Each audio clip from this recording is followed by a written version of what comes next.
Hello, welcome to Patching the Rig. Not sure if anybody's on yet or not. This is my first live doing anything like a live feed, especially in TikTok, but anywhere. So if you have any questions, I'm going to try to pay attention to what's going on here. So anyway, yeah, let's get started here. All right, so first off is clocks. So I always send my clocks out first. My clocks are going to be sent from my computer, which is off screen, and it's going to go into this ADAT converter here that's going to convert software signals into hardware signals. So I don't know how else to put it. So let's take this 8 out. This is where my clock source is. You can see it blinking. And I'm going to move this camera all the way over here. And I'm going to malt this because I need a couple copies of this signal. One copy is going to go into a smaller cable, into my Metron, which is my drum sequencer, trigger sequencer. Great unit. I haven't had it too long, maybe 5 months, 4 or 5 months. It's been great. I love it. I'm going to send another copy of the clock into this clock divider, divide by 4. And why is it not working? Ah, duh. Sorry. Up here. Okay, so I've got my clock going to Metron. I've got a clock pulse going into this divide by 4, and that divide by 4 is going, get some of this out of the way here, into a sequencer, which is USTA. I am starting to get into hybrid stuff. Hey guys, just see I've got a couple of people joined. If you have any questions, holler at me. Anyway, USTA is my go-to sequencer for eurorack usually. Since I'm getting into hybrid, I am going to use my piano roll and Ableton more. But for right now, today, we're going to patch up USTA. So, all right, so back to the clock. So I've got my clock sources all going to where it needs to go. I may hook up or sync up this clock to my trigger sequencer by Doepfer, the silver guy right here, but for today I don't think I'm going to need it. So the next step is I always, after my clocks, is I always do my drums because they're kind of a pain in the butt. So let me move my camera up here. Here's the row of all the drum modules, so quite a bit of stuff going. So first off, Metron, trigger 1 is usually always my kick, but I need 2 copies of my kick. One is obviously for the kick module itself. The other one is so I could sidechain other channels in my mixer. So to get a copy, you can do 2 things. You can use, what I'm going to use right now is I'm going to plug this into a multiple right here by WMD. Actually, I'm going to use this bottom one here. Or you could use a stackable. I try to stay away from stackables just to, they tend to be noisy if you happen to accidentally hit them. So this is just cleaner for me, but you can use stackables, especially if you've got a small eurorack setup and you're trying to save on space, because I know HP is very, very valuable. So I'm going to take this copy of this multiple trigger. If you can see it blinking right there, I've got, I believe, let's see here, program link 16. So there's all my kick steps. So it's on the 4 on the floor. Okay, so one of these copies of this kick is going to go into the trigger in. The other copy, which is this blue cable here, if you can see it, is going to be sent over to my compressor. So it's actually receiving the kick. The good thing and why I use my kick drum as the compressor trigger is because when I end up muting my kick, it also mutes the trigger for the compressor. So that ducking kind of goes away, and then you bring the drums in and that starts back up again. Okay, so the other thing I always do with my drums is everybody has its own filter for the most part, or at least groupings of filters, groupings of modules into filters. So I'm going to take this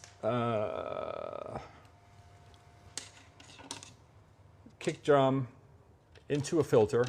The kick drum, if you can see, is called Battering Ram by Shackmat. It's fairly new to me. I've had a couple other kick drum modules. I really like this drum kit.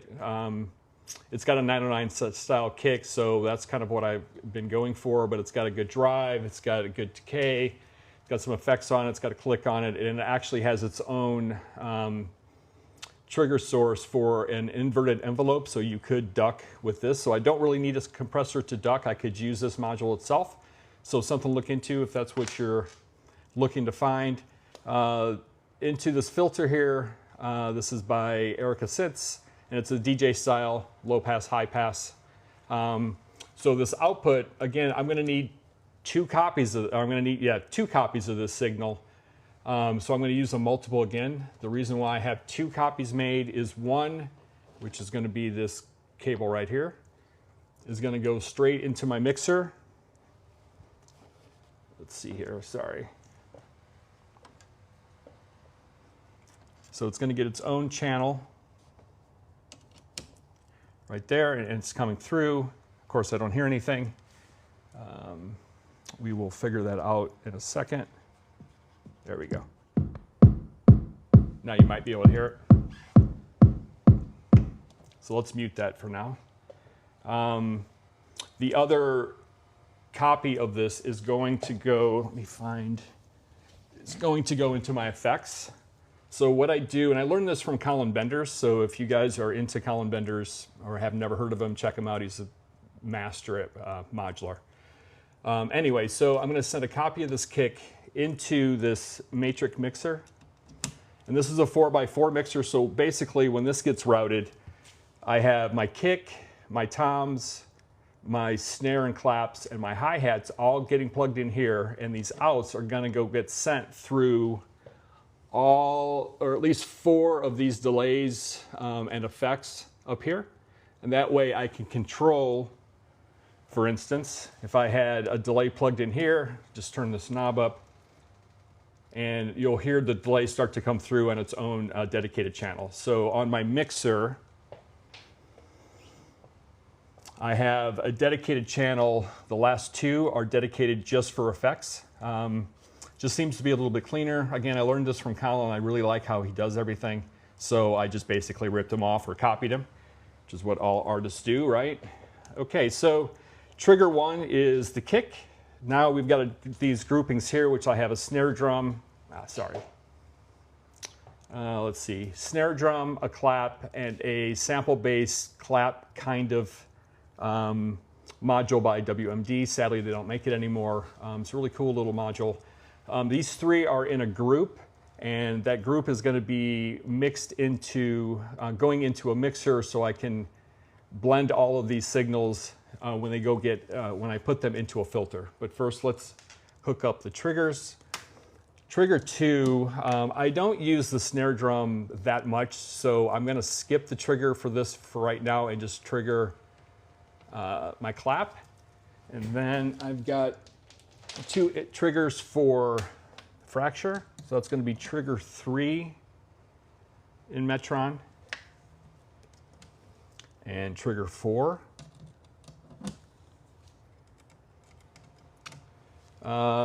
And then I'm going to send all 3 of these into a mixer. Even though I don't have a trigger into the snare drum as of yet, I'm still going to take the out and put it into the mixer, so at least that part of that step is completed.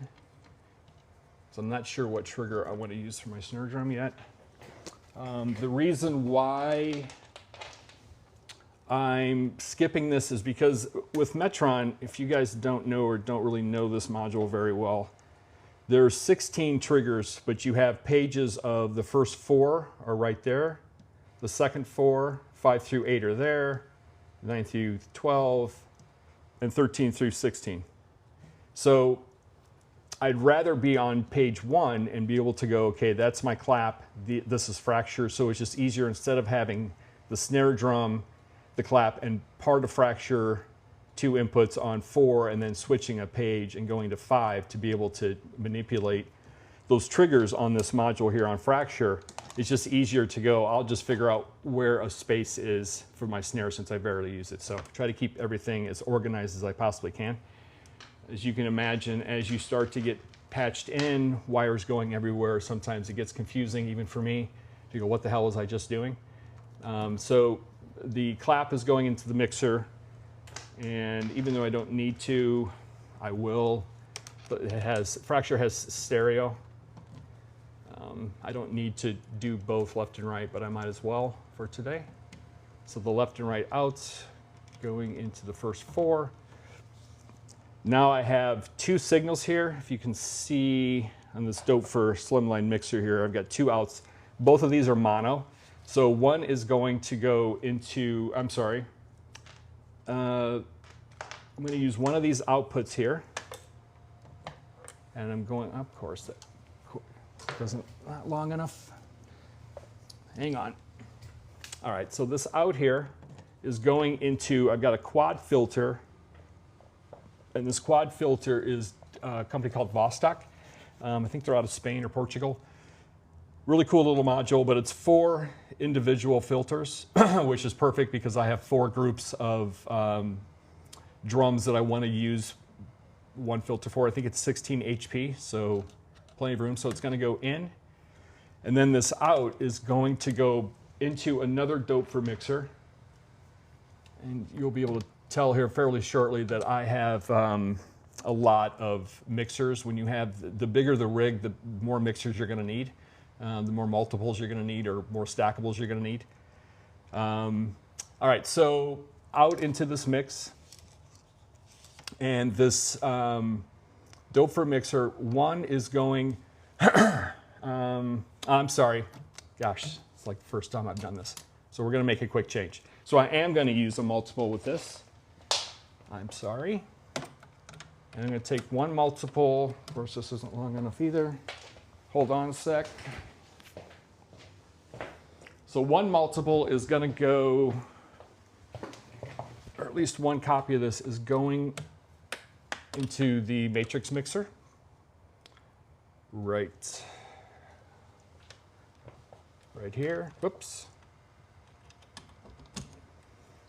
And the other copy of my groupings, the snare drums, claps, is going into mixer channel.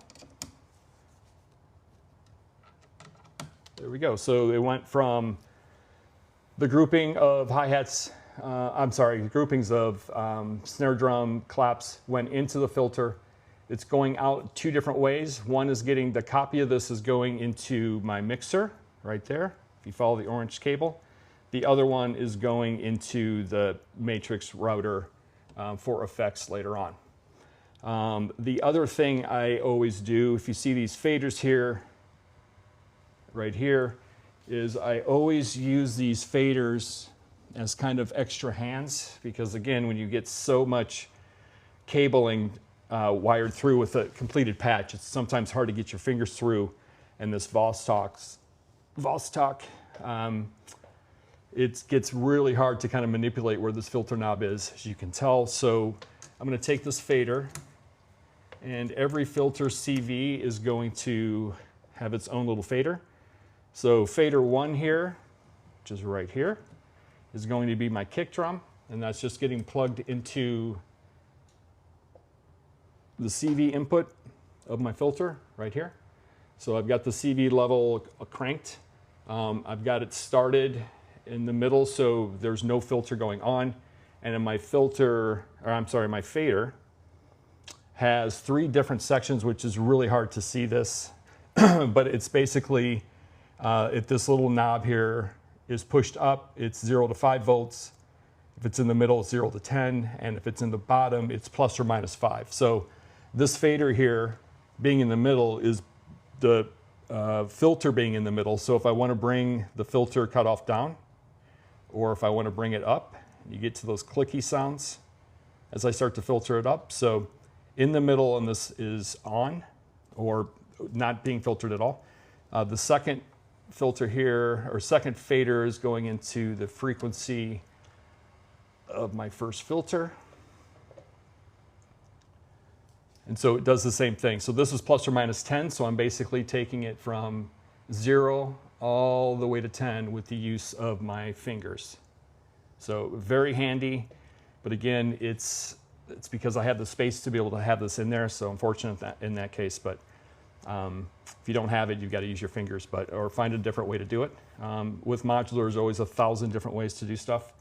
Okay, so let's continue.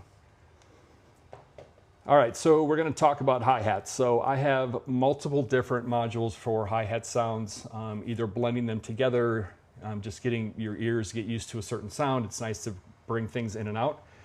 So I've got a few here. So by Shackmat, Archer's Rig is a hi-hat, open and closed. I have the Tip Top Hats 909, which has an open and closed hi-hat. Cymbals 909, which I don't use the crash hardly at all, but the ride cymbal's right there. And then Chimera from WMD, which is another sample-based hi-hat type module. That one is also discontinued. So anyway, but you can, if you're interested in any of those two WMD modules, you should be able to find them on Reverb fairly inexpensively. Okay, so we are going to use the trigger 5 through 8, so this grouping of 4 right here, for all 4 of these modules here. So let's get triggered up here. So 5 and 6 is always Shackmat. Of course, I don't have a longer cable. Okay, so 5 goes into the closed. Nope, closed is down here. No, closed is up. 6, trigger 6 is going to go, probably should see the modules, yeah, into my open. And same process for 7 and 8. 7 is going into the hats closed. And 8, let's see here, there we go. Trigger 8 is going into the open. So again, that one page on Metron, this guy right here, 5 through 8, has got the Shackmat is 2, and these 2 here is the Tip Tops hi-hats. So I can control both on one page. So on page 9 through 12, which is going to be this 4 right here, is kind of the extra modules that I've got that I use. So 9 is going to be crash, even though I probably won't use it. 10 is going to be my ride. So let's patch that up. So there's trigger 9, and we'll do this little green cable for trigger 10. Bring the camera back up. And let's trigger actually let's not trigger the crash today. Let's just do the ride. We're going to trigger Chimera, which I still don't think I pronounced that right, but whatever. So that was,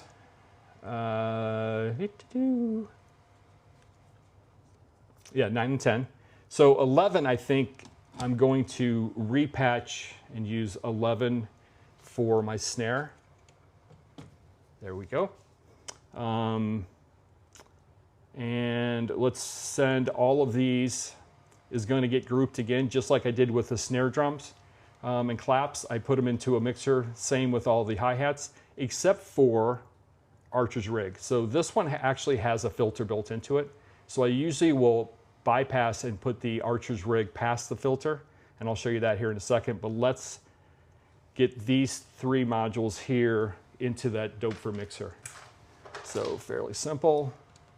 Hi-hat, oh Christ, this isn't long enough. Okay. So hats out into the Dope4 mixer. As you can tell, the colors of my cables have no meaning. The thicker cables here, I know by length. So if I know I need this length, I know it's yellow. Anyway, so it's 1. Let's take the right cymbal into 2, and take the 3rd one into 3. And again, we're going to do the same thing as we did with the snare drum, is we are going to take one of these outputs here, and we're going back to the mix or filter. That's going into filter number 2. Filter number 2 is going into the mixer that is off screen here a little bit. It's going into right there. I'll explain why I'm doing this in a second. But if you could probably guess, it's because I'm going to blend a couple different things into the hi-hats and then spread that out to the effects in the 4x4 mixer and into the mixer, my main mixer as a dry signal. Okay, so these 3 are done. Next up is noise. So I use noise for a lot of different things, but the blue here is kind of my favorite hi-hatty kind of sound. So I'm going to use the last 4 groupings of 9 through 12 on Metron. So this is going to be trigger number 12. And trigger number 12 is not going to trigger the noise because it doesn't have a trigger. These are just all outs of different noise sources. Damn it. So trigger 12 is going to trigger this ADSR here by Bifaco. So this ADSR, and I wish more envelope companies would do this, but you can basically CV the attack time, the decay time, the sustain time, and the release time. So I like it to where I can send a sample and hold, which is right, as you can see, it's right next door to it, send it a trigger, and have these outs randomly affect the attack, decay, or release. Usually I use the sample and hold with the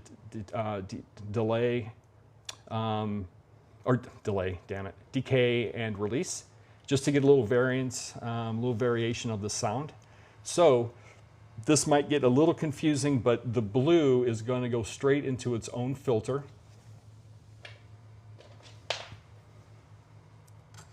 So we're going to take blue over to the 3rd filter, which is right there. And then we're going to take the out of this trigger, and we're going to trigger that, use the trigger out to the frequency cutoff of the filter. So with the faders now, we've got 2 more. Okay, so fader number 3 is going to control the frequency cutoff of the hi-hats. And fader 4 is going to also control, if we can see in here, the second input I have for frequency cutoff. So not only can I control the frequency cutoff by this envelope by Bifaco, but I also can control it by this fader here. So it makes it easy. It's kind of cool. You can just throw in some noise if you wanted to through some reverb maybe, just to get another effect to it. But that's really what, just more control. All right, so back to the triggers. We're almost done with the drums. As you can see, this process takes a little bit of time. So the last drum module that we have yet to patch is the tip-top drums, which is this module right here. So those 3, low tom, mid tom, high tom. So that means it's going to have its own 3 triggers. So that last grouping of 4 right here is going to be the low, mid, and high in that order. So let me grab a couple patch cables.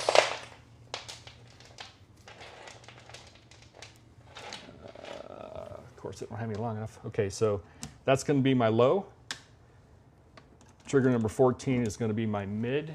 And do I have a note? Yeah. And trigger number 15 is going to be my highs. So back over to tip top. Whoops. So, and of course these cables aren't long enough. All right. I think I'd have this memorized by now. So hold tight, everybody. Sorry about the delay.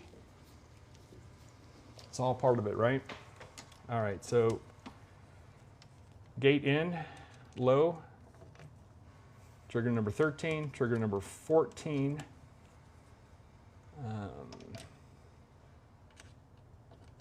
Helpful if gate in It's very, very easy to plug things in wrong, especially if you're looking at it at an awkward angle, which I just did. And then the highs there. Now, this module has mix out. So instead of having 3 individual outs, I need all 3 of these to go into the last filter, which is right there. So it's just super simple to take the mix out into the filter.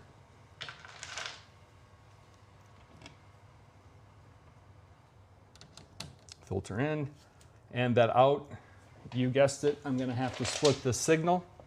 So I have 1 dry and 1 wet. Geez. Here we go. So stackable out of, damn it, stackable out of the out, going into the C grouping of the 4x4 mixer there. And the toms are going to get shared with my snare drum. So this stereo mixer here is you can set a switch and make this mono. So this is my snare and claps. And I'm also going to use the same channel for my toms. And that is going back up here.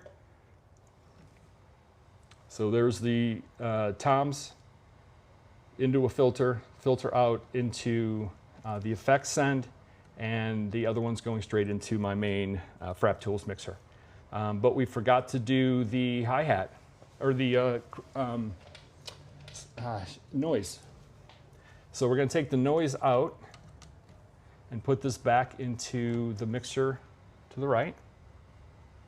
All right, and that signal is now going to get split. And this is the nice thing about these 2 mono signals is I don't need a stackable to be able to split the signal. I can split it right from the base here. So one of these, let's take the dry, which it doesn't matter which one you used, the dry into its own dedicated channel down here. And the other wet one, or the other signal is going to be the wet signal.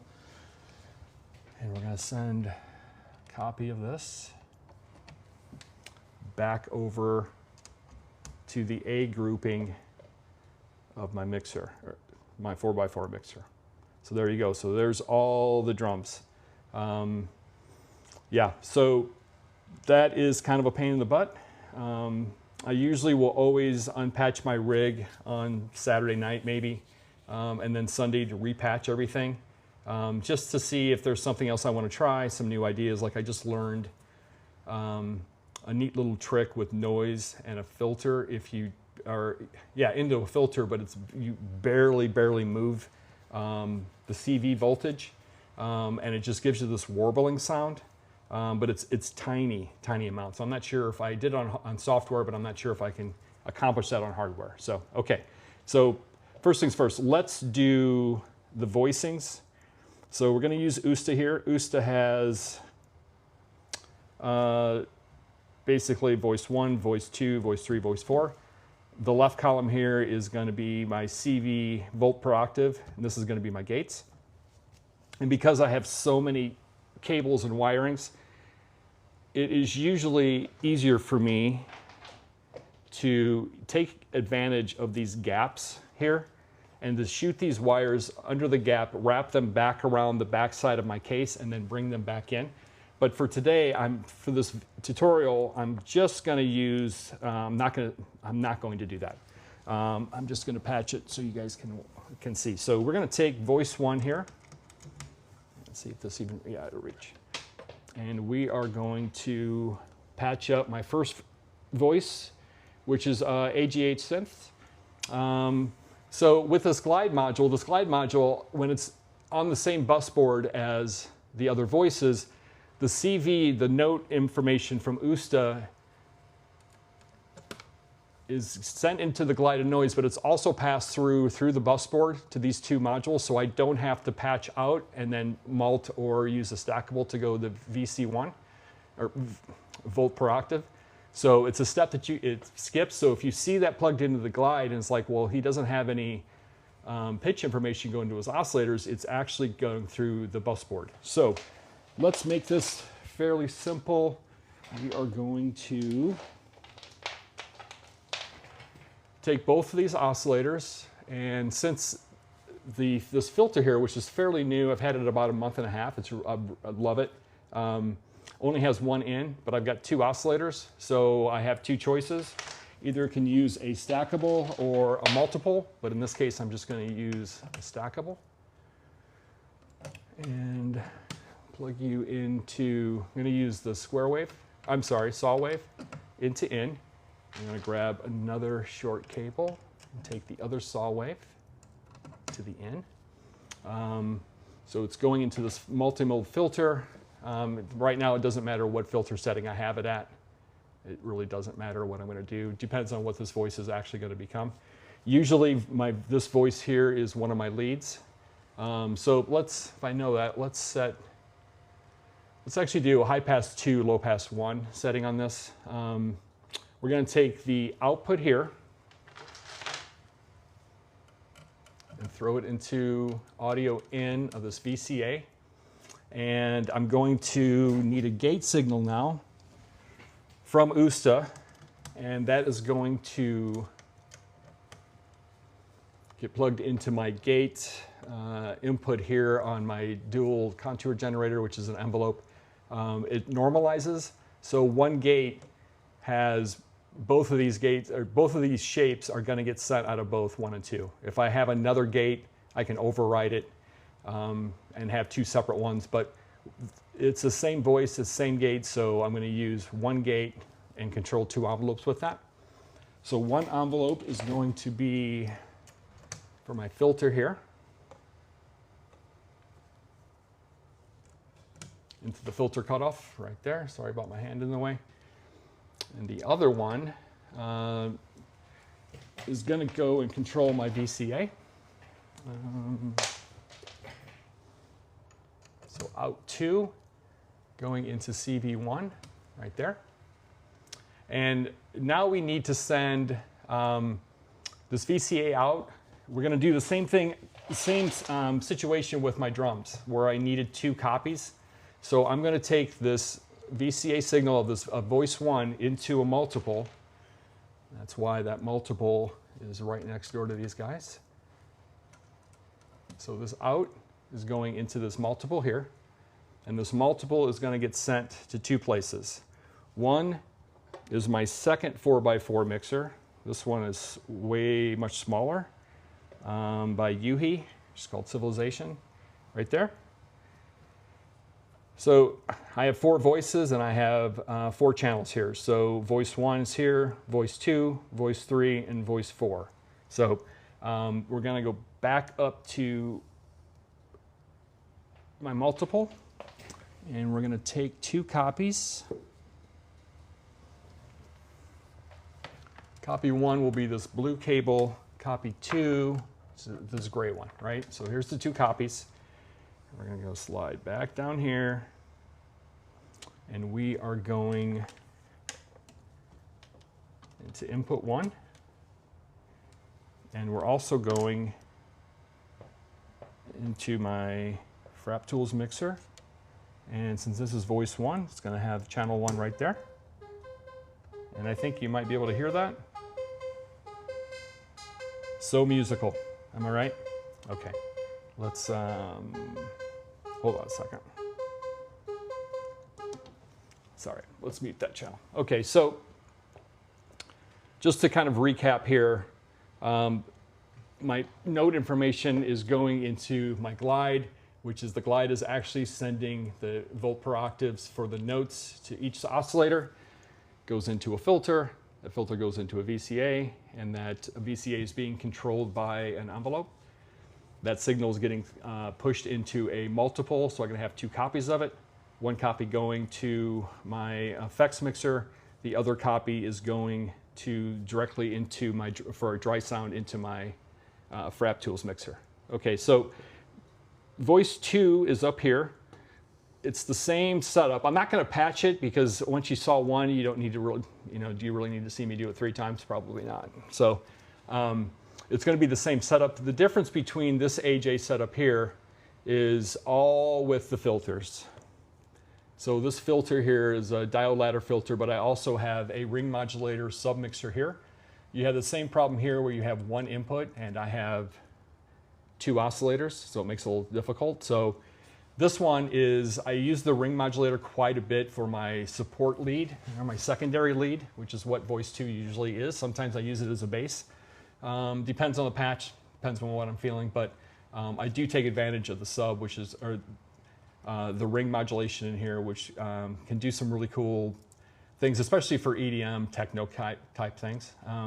But it's the exact same setup. And the third voice here is another AJH, but as you can see, there's no glide. So there's a multiple there to be able to send that, copy that signal over to both oscillators. And the filter here is the transition ladder filter. So yeah, I have all AJH synth. They should all three voices sound the same, you would think, from the same manufacturer. But really what's changing the tonality and the timbre of each voice is the filters. And there's three different filters giving me three different voicings, three different sounds, to where it doesn't sound like it's the same synthesizer, just octaves up or down. The last voice is by Clavis. So it's a dual oscillator with a filter and a quad envelope right there. And I usually use the other two envelopes for other modulation. All right, so we're going to do the effects now. So the effects are a little, this can get confusing, so I'm going to try to go slow as possible. So I have, and we'll go back to this drum guy right here, right? So I have output 1 is, I'm going to send this to one of my delays, which is going to be the Strymon Magneto. However, I also want Civilization, this output 1, also to go into Magneto. So how do I cram both into one? Well, Magneto, sorry, I don't know why my throat's so dry, has two inputs, a left and a right, where I could use the left and the right and put the drums into one and the voices in the second one. But left and right, those inputs are normalized. So I really only need one input into the left to be able to have that signal pass down to the right, which is right there. So honestly, what I'm going to do is I have these little unity mixers. Again, more mixers, yeah, which is right there. So I'm going to take the out of both of my matrix mixers and plug them into input 1 and input 2. I'm going to send the blend of these two signals in the output and then back into Magneto. The reverbs that I have, on a side note, is I have two reverbs here. One reverb, Strymon Star Labs, really cool reverb. And the next one, if you're into modular, I'm sure everybody's heard of Make Noise and the Reverb. I don't use the reverbs in my matrix mixers. What I do with these is I have two effect sends and returns in my mixing board. And so my reverbs will get its own dedicated channels of send and return. So I actually could do 6 different effects and have control over all 6, which is pretty cool. So as you can see here, I've got a few delays. The Chronoblob by All Right Devices, the Strymon Magneto. I also have Ghost, which I'm not sure if I'm actually even going to use it. Actually, I have it for sale on Reverb, but figured while it's listed, I'm still going to try to use it. You never know when you might think of something. So the other 2 delays is from Chaos Devices, Simazora, and the Vino Echo. So the matrix mixer is all about controlling all of my delays. Usually my hi-hats will go to the Chronoblob here. My kick drum is usually always Magneto. Sometimes I'll send my bass to it as well, but these 2 are basically dedicated for the most part to my drums. The other 2 delays, the Vino Echo and the Timmy, is more for voices, but I will blend, do different things. This one can be a delay, can be tons of different things, phasers, flangers, choruses, reverbs, tons of things, delays. So patch by patch, I'll figure out, geez, I kind of want to use a phaser on it. So I'll switch it to phaser, and I know I probably won't use it with the drums, but I will use it with my voicings. So anyway, so let's take 2 long cables and let's go back down here. I'm not sure if this camera movement is making anybody sick or dizzy. So we're going to take the output of this mixer, as you can see right there, and the output of this guy, civilization, the out number 1. Okay, so I have both of these 2 cables here, and we're going to send it back up to,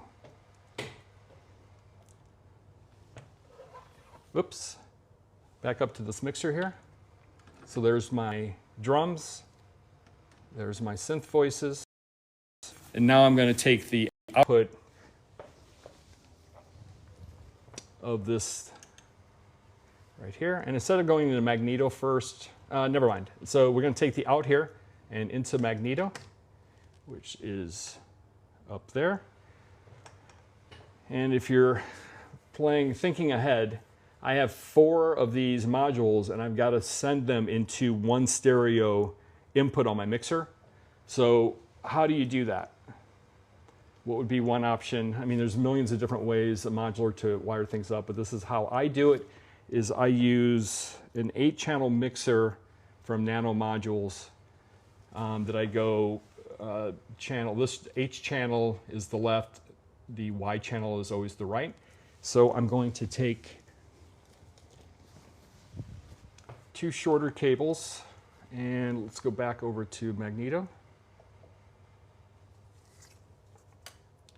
Go left out,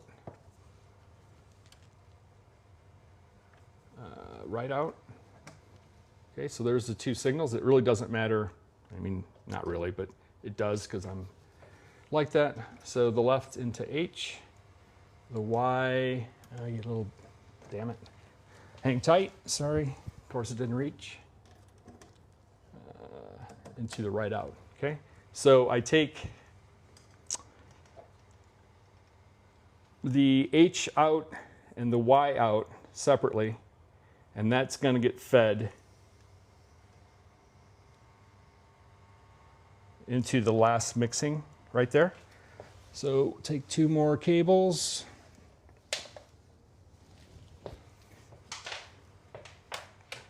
And back up we go. Oh, higher. Okay.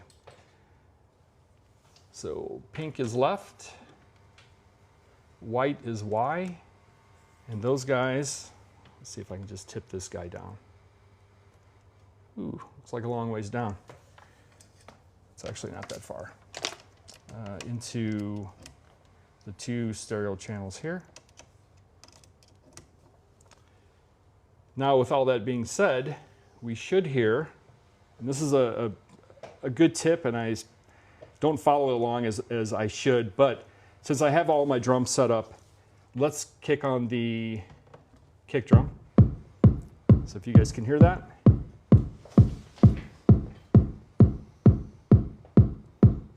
And I'll kind of show you, it's a good example of the fader.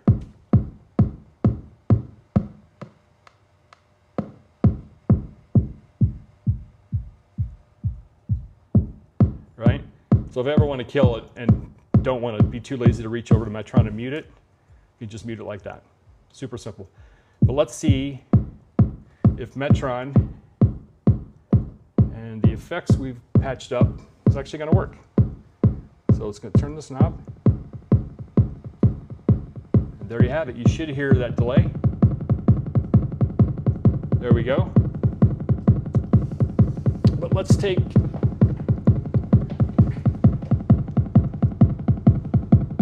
screw with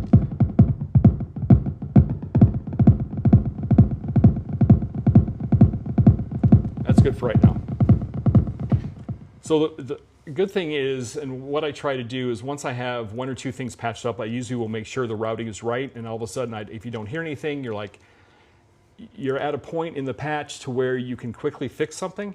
So again, we heard this first voice here because if you remember, because I muted it.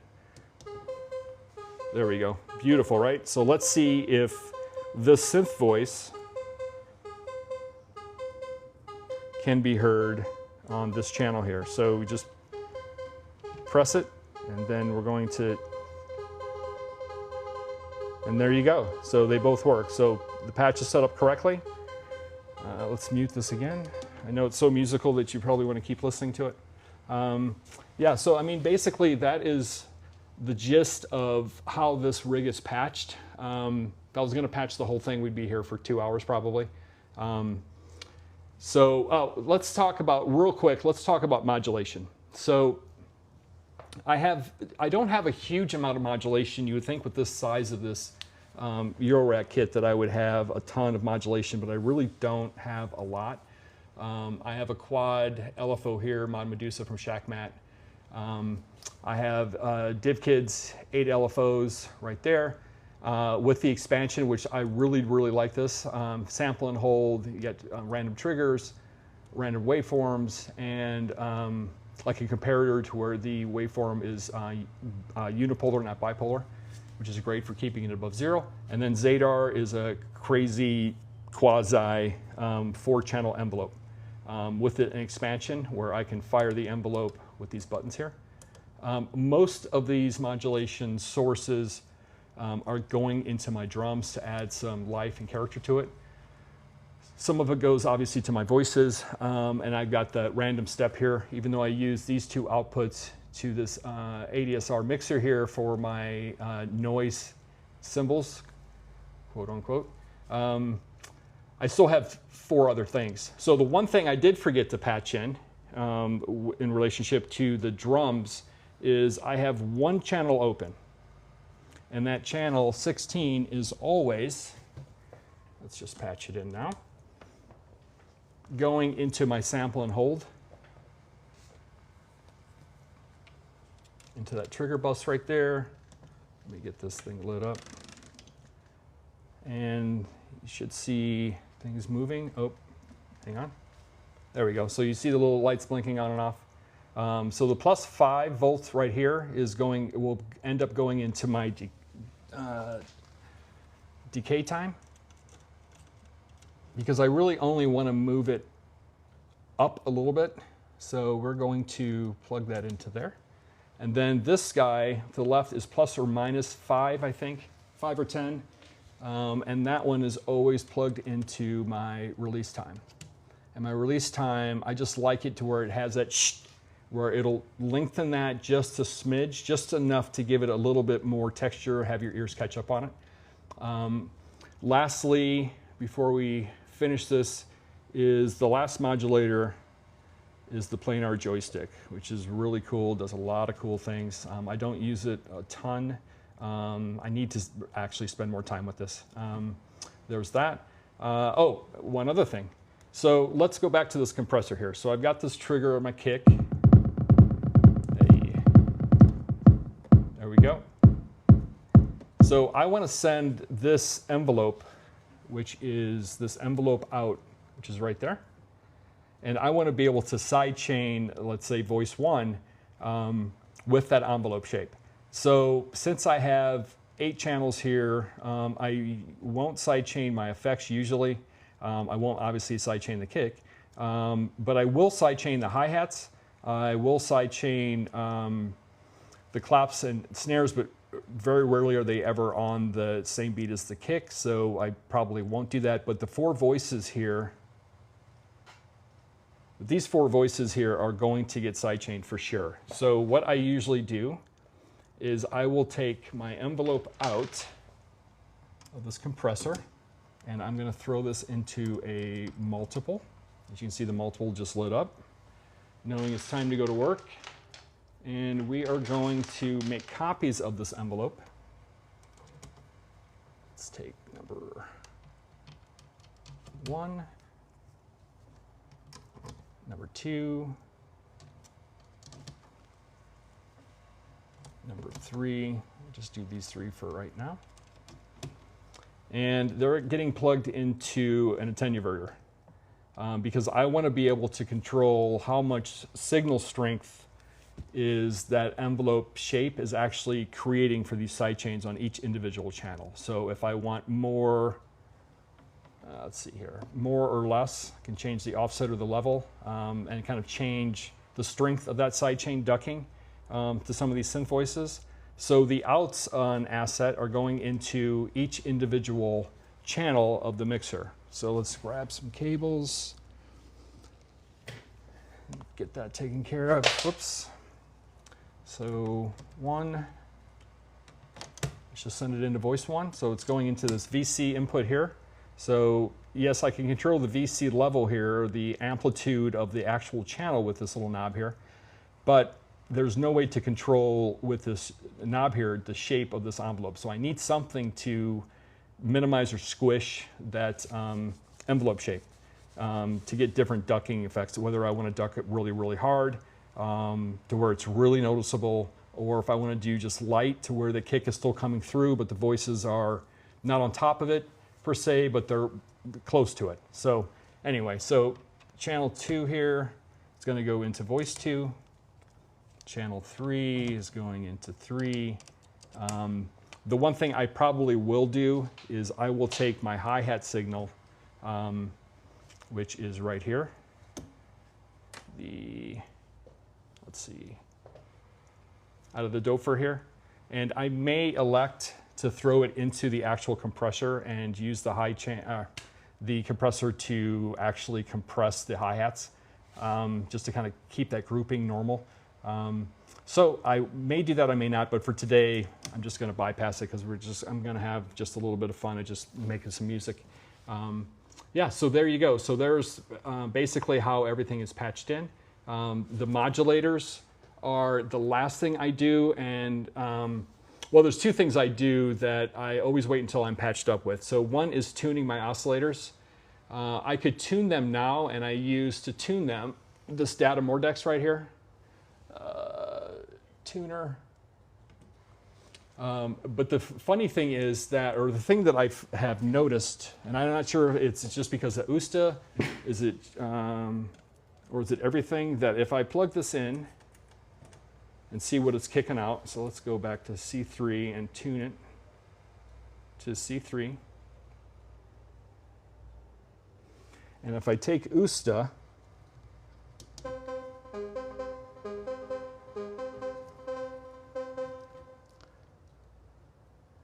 and let's see here, and it's actually showing F. Somehow it's not, so I've got a little issue here and figure out why it's not reading F. That'll be a thing for later. But yeah, somehow my noise is not picking up this, so maybe it's not plugged in the back, rookie mistake. So I'll have to turn everything off and figure out why. But what I was going to say is that, yes, you can tune your oscillators with a tuner or by ear. If you're using a sequencer, the sequencer may kick out, like Usta here, a slightly different voltage to get to C3 or C4. So even though from the oscillator to the tuner may tell you it's, yep, dead on C, when in actuality, when your sequence start, it's actually a little bit off because, again, the sequencer doesn't have the exact same voltage. So what I usually will always do, and I probably don't need to do this step, but I usually tune everything to C and then let the sequencer tell me how far off I am on the sequence. So if I'm doing a, let's say, a C major chord, so C, E, G, and I'm making an arpeggio, I'll just turn off the last two steps and just play C over and over again, just to see if the tuner is actually dead on with the sequencer. So that's a little tip that I've learned over the years. So anyway, so thanks for joining. If you guys have any questions, leave a comment. Sorry, I wasn't paying much attention to if there's any questions, so I apologize in advance to that. But yeah, leave me a comment. Let me know if there's any questions. Yeah, see you later. Bye-bye. And I don't know how to turn this off.